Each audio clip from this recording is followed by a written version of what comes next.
Greetings collectors and welcome back to today's spooky game suggestions. Seeing as you all seem to enjoy the last episode, today I thought I'd take a rather informal look back at 5 more free-to-play horror games. If you did happen to miss part 1, you may want to click on the link in the corner of the screen now. All the games you'll see on today's list were free at the time of downloading, and are likely to remain so. I will also give you a bit of a heads up that there may be minor spoilers involved here, but I will do my best not to reveal any major plot points. I will give you enough to give you a good impression of the gameplay though. With that said, it's on to our first spooky game, and it's a good one, simply known as Haunted Gas Station. The game is a 2019 release from developer Jubble Lemon Seed. So, Haunted Gas Station. In essence, the game plays out as a jump scare experience. You're thrown straight into the action having hit a deer on the road. Never mind though, as help is at hand in the way of a nearby gas station. You'll find that your character narrates their internal monologue to help build the story, whilst your trusty mobile phone helps provide a light source. I came into this one completely blank with no prior knowledge of the game, and I'm glad I did so. The game starts off fairly predictably with one of the staff locked in the restroom. It gives the perfect reason to go round back into the dark to pick up the keys. There's a really nice sense of sound design here and a genuine sense of the unknown. You'll also feel very silly if you do happen to jump as a rabbit runs out from behind the bins.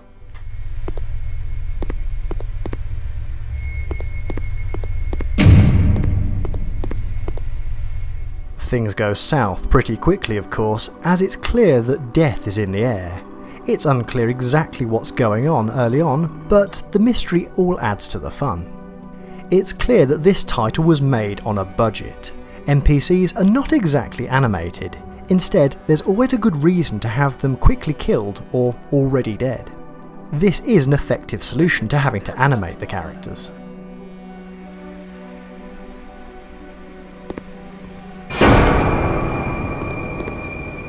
Okay, nope, back to my van. Whilst the premise of the game could be seen as a bit sinister, and the music will put you on edge, it's clear that the developer only ever intended this game as a fun experience, as opposed to harder hitting horror. And it's that sense of fun that perhaps sets this game apart from some of the similar titles that are around. The DVD shelf is full of spoof titles such as Max Pun, Diet Hard, Robocoop, Mall Carp, and perhaps my favourite, Reservoir Frogs. Despite its soft and friendly tone, there are some decent scares to be had here.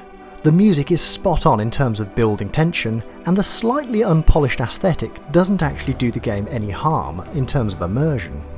Some of the scares themselves can be a little predictable, but I really enjoyed this one all the same. For a not so serious indie jump scare experience, Haunted Gas Station is sure to kick off your Halloween in a positive way.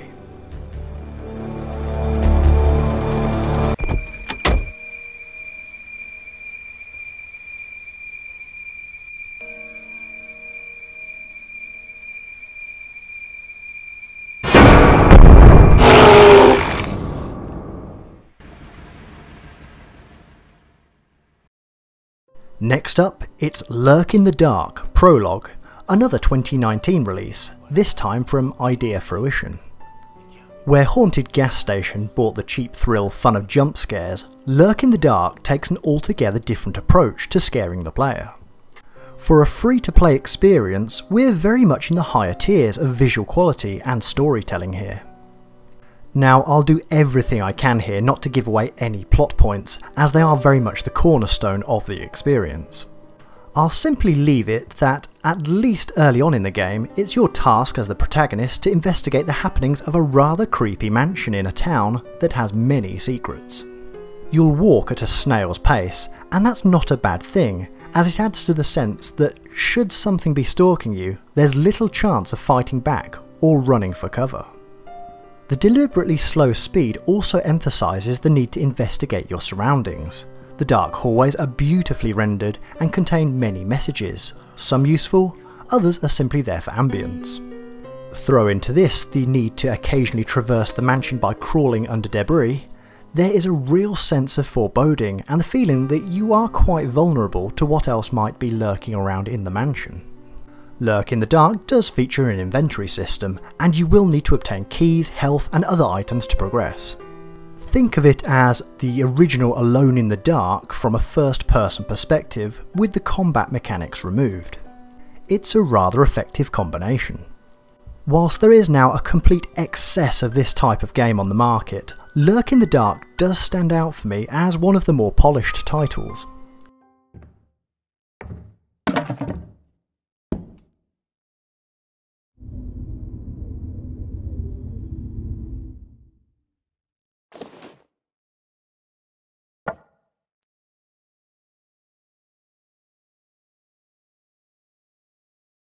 The jump scare elements are few and far between, which is a refreshing change. There's a general creepiness in the game that obviously took a lot of planning. It's not just a lot of spooky elements thrown together, there's a real narrative and a real purpose here. Even some of the more innocuous looking props feed into the wider story. Lurk in the Dark looks beautiful, has a decent range of puzzles, and does a really decent job of creating a haunting atmosphere. I've obviously only shown the spoiler-free parts here, but I would definitely recommend you take a look at this one, preferably with headphones in a darkened room. This is a big budget scare adventure at a perfect price point.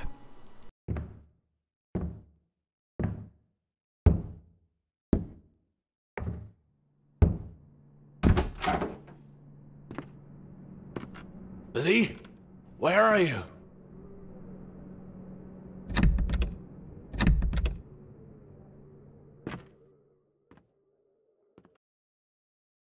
Next up we have The Designer's Curse, yet another 2019 release, this time from developer CB Games.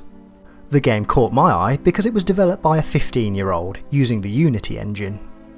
More on Christian Blandford later, but first a little look at the game itself. For this one I'll perhaps read from the official synopsis. The Designer's Curse, a first-person survival horror game inspired by the works of the most influential old-school horror games such as Amnesia and Penumbra. The game also allows you to delve into the depths of Shorewell Manor, finding your way through the castle, reminding yourself of what you have created. With help of original soundtrack by Mikko Taimia, composer for Amnesia and Soma, the game really creates an atmosphere of fear and dread. Explore the depths of this mansion, knowing the fact that you are not alone, and you're being hunted by the most terrifying beings created by the protagonist himself. Whilst The Designer's Curse may not be pushing the boundaries for the game genre, it is incredibly proficient in what it sets out to be, a simple yet satisfying first-person horror experience. Yes, there's definitely elements in here lifted straight out of other games, the tried and tested hiding in the locker trope, as well as the mechanics of peering round corners, lifted directly from the Amnesia series. In a way though, that really doesn't matter. The Designer's Curse is a project of passion and released for free. This is a young man getting familiar with the art of game making. As I mentioned earlier, it was 15-year-old Christian Blandford behind the game's development, and I have to say that this is a very competent release for what it sets out to be. You only have to look at his Twitter account to realise he's a grade 8 musician, and it should come as no surprise at all that he is also an A-grade student at computer science. Yes, he's one of those clever types. As for the gameplay in The Designer's Curse, you can expect quite a polished experience. Whilst there are off-the-shelf assets from the Unity library, there is enough character infused into the gameplay to allow this one to stand out a little from the crowd. Despite its rather generic premise, the scares are executed well enough to warrant you sinking some time into this one. Overall, this is a nice little title with a simple scare structure.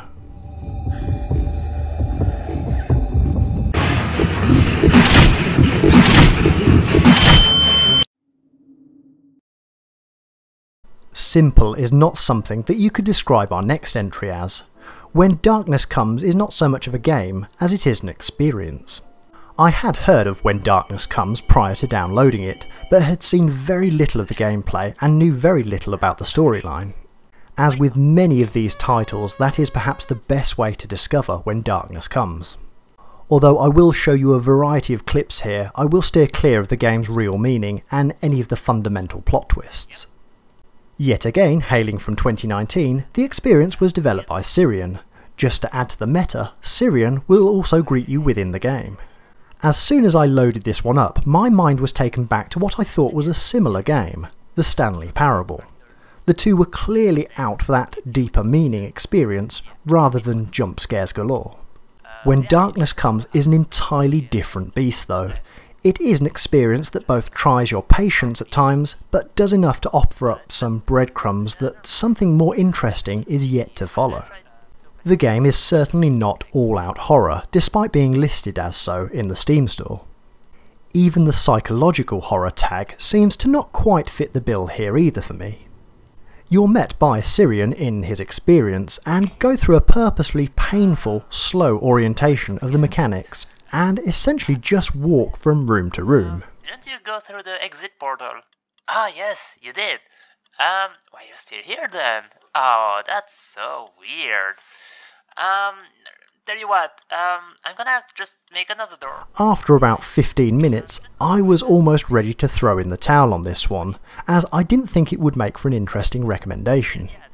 You get the generic, that's it, game over scenario, followed by the blue screen of death gag that has literally been done to death since the early 90s. I just felt that I was wasting my time.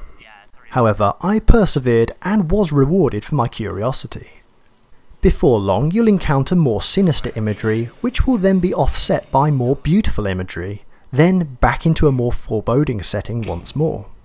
The key to When Darkness Comes is that you're not really explicitly told where you are or what's going on. Location to location seem to have little context, and on a surface level the experience seems almost like an old school tech demo. Of course there is a much deeper meaning to the experience, and being told to follow the light, as well as many other subtler phrases, help you to understand the world. Is it a horror game? Not really, it's something else. It's more like a David Lynch experience or an offbeat art house installation. It's fascinating, but only if you allow yourself to go with the flow. This is one that will either infuriate you or provide you with a rather deeper, meaningful experience. I would say that you do need to get to the end of the experience before making your mind up though. When Darkness Comes may not be for everybody, but I think that for some of you watching, this may be an experience too good to miss.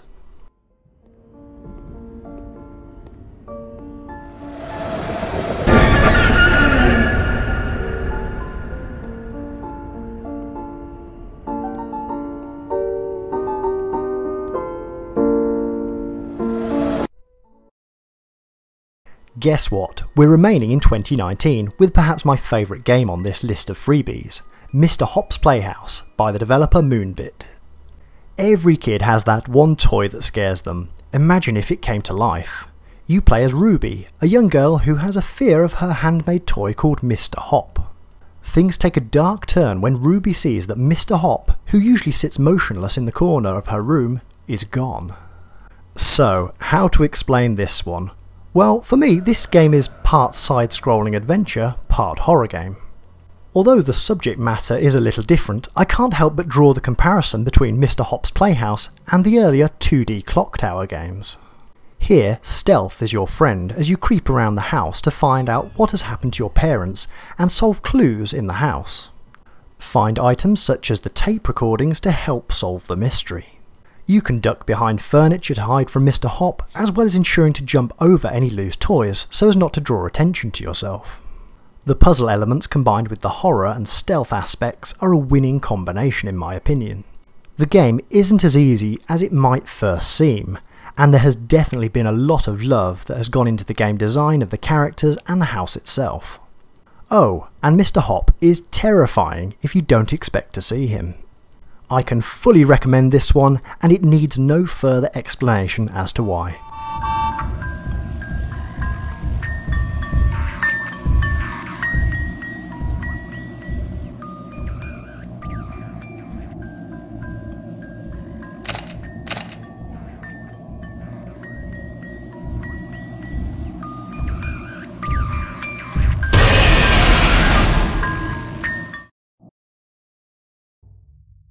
Now, I have pitched this episode as 5 free horror games, but I think I can squeeze in just one more as a bonus, owing to its popularity on the internet. It is, of course, the Backrooms game by Pie on a Plate Productions. Based on the Backrooms creepypasta, you find yourself in another dimension, simply referred to as the Backrooms. With seemingly no escape, you simply have to walk and survive for as far as you can.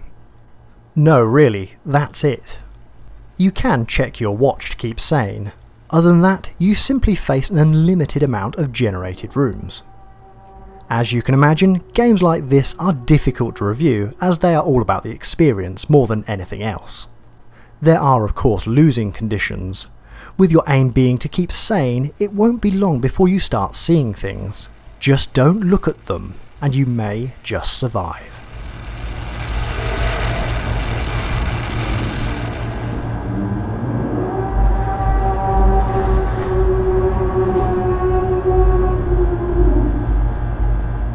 So that's my list of 5 more free-to-play horror games. I hope you enjoyed the list, and I've added all the relevant links in the description below. Let me know if there are any other free horror contenders out there that I need to take a look at for next time. Until then, happy hauntings.